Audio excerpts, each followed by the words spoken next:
Hello everyone, welcome to my channel let's start learning. आज के इस वीडियो में हम क्लास 10 एक्सरसाइज 1.1 के क्वेश्चन नंबर 5, 6 एंड 7 डिस्कस करने वाले हैं। जब हम ये तीनों क्वेश्चंस डिस्कस कर लेंगे तो उसके बाद हमारी एक्सरसाइज 1.1 फिनिश हो जाएगी। So without wasting time let's start the video.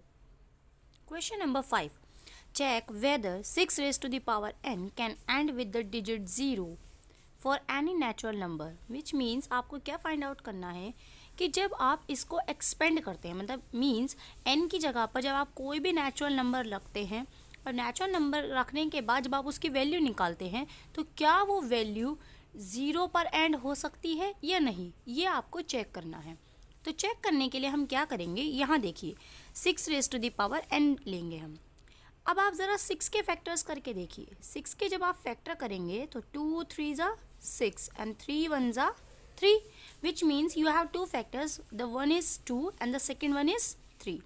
So मैं इसे लिख सकती हूँ 2 into 3 और raised to the power n। फिर हम एक्सपोनेंट के रूल से इसे लिख सकते हैं 2 raised to the power n multiply by 3 raised to the power n, which means हम 2 की पावर करेंगे और फिर 3 की पावर करेंगे। अगर ये नंबर इस पावर के लास्ट में कहीं पर 0 आ रहा होगा तो तब भी ये नंबर 0 से इसके लास्ट में 0 आ सकता है।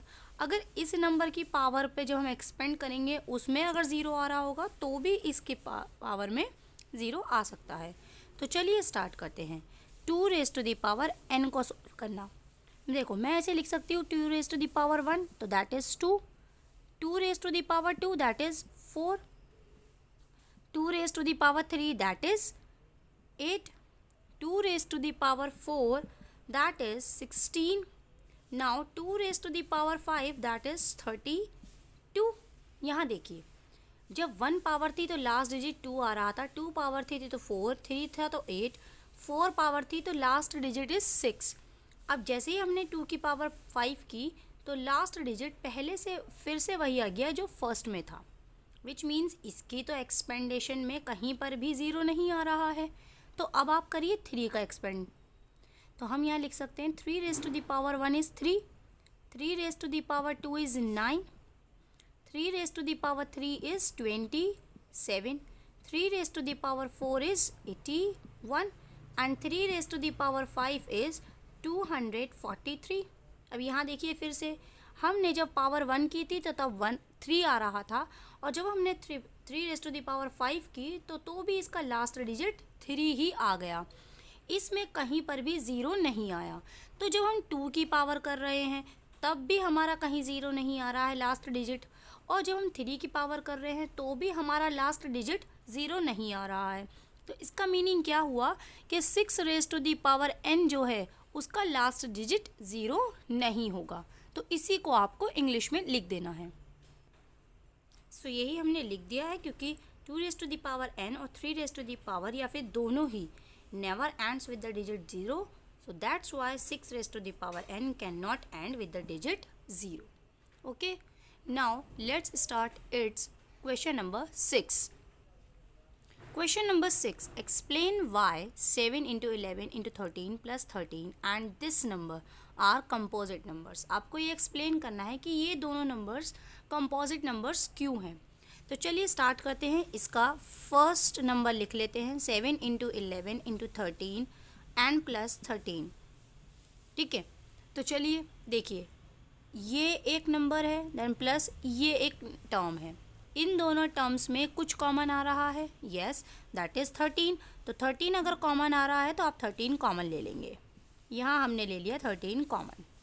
ठीक है, अब इस वाले टर्म में 13 तो हमने कॉमन ले लिया, सो हमारा बचा 7 into 11 देन प्लस यहाँ वाली टर्म में 13 था, 13 हमने कॉमन ले लिया, so we will have 1। Okay, now 7 into 11 is 77 plus 1 और 13, 77 and 1 that is 78 and multiply by 13। Okay, इसको मैं लिख सकती हूँ मल्टीप्लाई बाय 1। Any problem? कोई प्रॉब्लम नहीं होगी, हम किसी भी नंबर में मल्टीप्लिकेशन बाय 1 लिख सकते हैं। Now it's next part 7 into 6 into 5 into 4 3 2 1 and plus 5। अब यहाँ देखिए ये प्लस आ रहा है, प्लस से पहली वाली ये 1 टर्म है, ये सेकेंड टर्म है। इस टर्म में और इस टर्म में कुछ कॉमन, यस 5 यहाँ भी है और यहाँ भी है, तो आप कॉमन ले लीजिए। कॉमन जैसे ही आपने लिया तो यहाँ बचा आपका 7 6 4 3 2 1, देन प्लस यहाँ 5 कॉमन ले लिया, सो यहाँ बचा 1। ओके, अब आप इन सब की मल्टीप्लिकेशन करिए, तो ये हमारा आ जाएगा 1008 and plus 1 as it is multiply by 5 as it is. 1008 and 1 that is 1009 and multiply by 5, और इसमें भी मैं लिख सकती हूँ मल्टीप्लाई बाय 1। ओके, यहाँ देखिए जब हमने इस नंबर के फैक्टर्स किए तो फैक्टर्स करने के बाद we have 3 factors that is 78 13 and 1, और जब हमने इस नंबर के फैक्टर्स करे then we also have 3 factors 1009 5 and 1, we have 3 factors. और कंपोजिट नंबर की डेफिनेशन होती है numbers which have more than 2 factors, वो सभी नंबर्स जिनके पास 2 से ज़्यादा फैक्टर्स होते हैं वो सभी नंबर्स क्या कहलाते हैं, कंपोजिट नंबर। तो यहाँ पर हम लिखेंगे since these two numbers have more than 2 factors, that's why this number and this number are composite numbers। तो इसी को हम लिख देते हैं, तो यही हमने लिख दिया है कि this number and this number have more than 2 factors, 2 से ज़्यादा फैक्टर्स हैं इनके, hence these two numbers are composite, तो ये numbers composite होंगे। Okay, now let's start its question number 7। Question number 7 is there is a circular path around a sports field। एक sports field है, उसका सर्क्यूलर पाथ है। For example this, देखिए बेटा circular path है। Sonia takes 18 minutes to drive 1 round of the field. Sonia जो है 18 minutes में एक राउंड लगा देती है। For example this is the starting point, Sonia यहाँ से स्टार्ट करती है और 1 राउंड 18 मिनट्स में कवर कर देती है।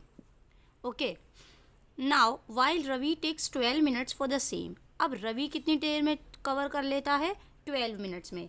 यहीं से ही रवि स्टार्ट करता है और रवि कवर कर लेता है 12 मिनट्स में। Okay, now suppose they both start at the same point, दोनों ने सेम पॉइंट पर स्टार्ट किया एट द सेम टाइम से स्टार्ट किया and go in the same direction, और दोनों ही सेम डायरेक्शन में गए।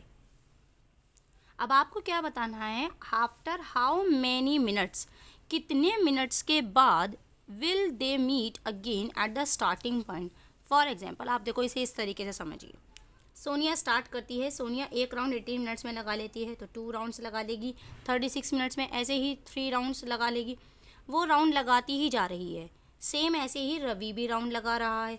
रवि ने फर्स्ट राउंड लगाया 12 मिनट्स में, सेकेंड राउंड लगाया 24 मिनट्स में, ऐसे ही राउंड लगाता ही जा रहा है। सो वो ये पूछना चाह रहे हैं कि जब वो राउंड लगातार लगाते जा रहे हैं तो सोनिया भी यहाँ से स्टार्ट कर रही है, रवि भी यहाँ से स्टार्ट कर रहा है, तो वो कितने मिनट के बाद यहीं पर दोबारा दोनों सेम टाइम पर आकर रुक जाएंगे। मतलब दोनों यहाँ पर इसी पॉइंट पर कितने मिनट्स के बाद दोनों एक दूसरे से मिलेंगे। तो उसके लिए कुछ नहीं, देखो हमें करना है कि एक लगा रहा है 18 मिनट्स में, एक लगा रहा है 12 मिनट्स में राउंड। हमें वो छोटे से छोटा टाइमिंग बतानी है, मतलब कम से कम टाइमिंग्स बतानी है जिसमें वो दोनों घूमकर आपस में एक दूसरे से मिल जाए। तो कम से कम निकालने के लिए that is LCM, least common multiple. So required time, आपको टाइम निकालने के लिए क्या करना पड़ेगा, रिक्वायर्ड टाइम निकालने के लिए आपको क्या करना पड़ेगा, आपको करना पड़ेगा LCM ऑफ सोनिया का टाइम दैट इज़ 18 और रवि का टाइम दैट इज़ 12। ओके, तो अब आपको इनको LCM निकालने हैं। तो LCM निकालने के लिए सिंपल वे, आपको एकदम डायरेक्टली कर देना है, चाहे आप कर सकते हैं। हाँ, आपको 18 एंड 12 दोनों को साथ लिख लीजिए। 2 9 ज़ा 18, 2 6 ज़ा 12, 9 नहीं आता है, 2 3 ज़ा 6, नाउ 3 का टेबल, 3 3 ज़ा 9, 3 1 ज़ा 3 and 3 1 ज़ा 3 and 3 1 ज़ा 3। Your LCM is completed। Now अब आपको सिर्फ LCM लिखना है। So your LCM of 18 and 12 is 2 multiply by 2 multiply by 3 multiply by 3. So 2 2 ज़ा 4, 4 3 ज़ा 12 and 12 3 ज़ा that is 36 मिनट्स। तो अब आपको क्या लिख देना है कि Sonia and Ravi will meet after 36 minutes. Sonia and Ravi will meet after 36 minutes. Okay, this is your answer. I hope ये तीनों ही क्वेश्चंस आपको अच्छे से समझ आए होंगे और ये वीडियो आपको हेल्पफुल लगी होगी। अगर ये वीडियो आपको हेल्पफुल लगी है then please like, share and subscribe to my channel let's start learning. Thank you.